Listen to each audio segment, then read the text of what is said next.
para conversarmos com o advogado Marcelo Santos Souza sobre as imunidades parlamentares. Que é a imunidade parlamentar, para que serve? Os deputados federais representam-nos, o povo, e os senadores representam a República, os estados da federação. Em razão dessa singularidade, da nobreza da função, obviamente, eles fazem jus a essas imunidades, a essas prerrogativas, para que possam desempenhar seus mandatos com segurança, com liberdade, com autonomia. As atribuições, as prerrogativas, as imunidades dizem respeito à função, ao mandato. Eles são detentores de mandato. Mas, se eventualmente alguém disser assim, mas fulano de tal especificamente não é digno, bom, aí, irmão, você na próxima eleição vote com mais consciência. Então, não cabe polêmica, como a gente escuta muito. O termo, o Instituto Imunidade, Erivan, ele é alvo de muitas críticas, assim, por parte de pessoas que não detêm conhecimento jurídico, pessoas leigas, incautas, principalmente alguns jornalistas da grande mídia, que ficam fazendo insinuações no sentido de que a imunidade se confundiria com impunidade. Mas, na verdade, não há polêmica alguma, é inerente à função. Se lá, ocupando a função, estão pessoas que nós entendemos não serem dignas, ética e moralmente falando, a responsabilidade é nossa, porque fomos nós que lá os colocamos. A imunidade, ela diz respeito à função e não à pessoa. Ela tem um caráter mais protetivo para a atividade da função e não da pessoa? Exatamente. Nós, em seguida, já iríamos explicar melhor. Existem as imunidades formais e as imunidades materiais, previstas no artigo 53 da Constituição e seus parágrafos. Que serão as imunidades materiais? Exatamente o que você acabou de dizer.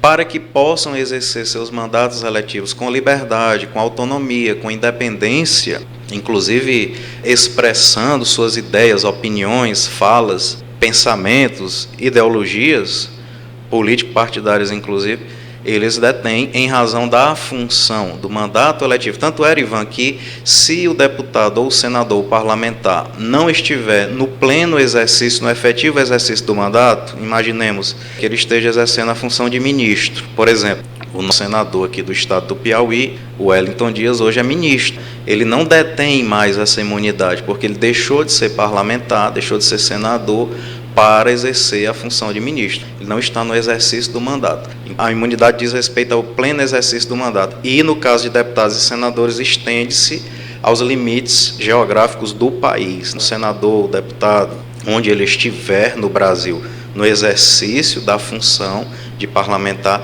ele tem essa liberdade, essa autonomia, essa imunidade em relação às suas opiniões, falas e expressões. Essa é a imunidade material. E existe a imunidade formal. Esta diz respeito ao aspecto da prisão, ao procedimento. Na hipótese desse parlamentar cometer algum desatino, a imunidade formal tem a ver com a prerrogativa de foro, devem ser julgados pelo STF. O deputado e o senador, civil e penalmente, ele não pode ser responsabilizado no exercício da função, a não ser em caso de flagrante delito e crime inafiançável, conforme a previsão legal. Em síntese, é isto. Não obstante esses aspectos que o senhor fala, das garantias em virtude do trabalho parlamentar, mas nós temos, por exemplo, o deputado Daniel Silveira, que está preso. Como é que o senhor explica esse fato? Como todos nós tivemos a oportunidade de acompanhar, e principalmente aqueles que militam, né, Ivan, na nossa seara jurídica, é muito fácil observar e concluir que tratou-se de uma medida arbitrária, de uma medida inconstitucional, porque independentemente de quem tenha sido, Daniel Silveira, o Zé, o Chico, o João, é como nós dissemos, a imunidade é inerente à função parlamentar, o mandato, não tem a ver com a pessoa. Mas nós vimos que no caso do Daniel Silveira, eu particularmente, como jurista, como técnico, não vislumbrei nesse aspecto nenhuma conduta típica que o isentasse, que o privasse, né, de invocar a imunidade parlamentar. Realmente tratou-se de uma medida arbitrária e a gente vem chamando a atenção para isso.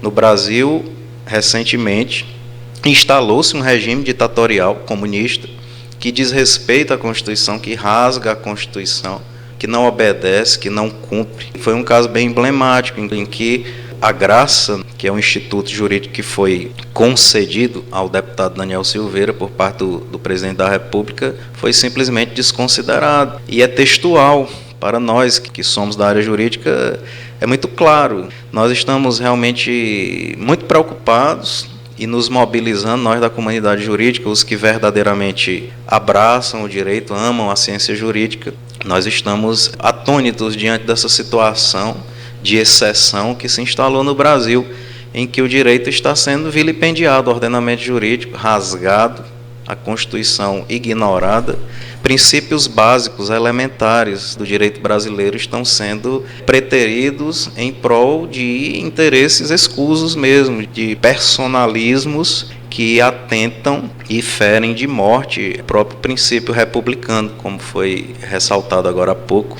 Pessoas que não têm compromisso com a nação, e aqui a gente pode enumerar um rol muito extenso, em todos os setores, na mídia, no empresariado, nas gestões, pessoas que não têm realmente compromisso com a nação. Mas, como a gente costuma dizer, maiores são os poderes de Deus, ainda há homens de bem, parafraseando aqui aquele velho jargão, ainda há juízes na Alemanha, então ainda há homens de bem no Brasil, em todos os setores, e essas pessoas estão atentas, estão se organizando realmente para barrar esse processo de desconstrução da nação brasileira. Ironicamente, o slogan da atual gestão é construção. É impressionante assim, a incoerência, né, a contradição.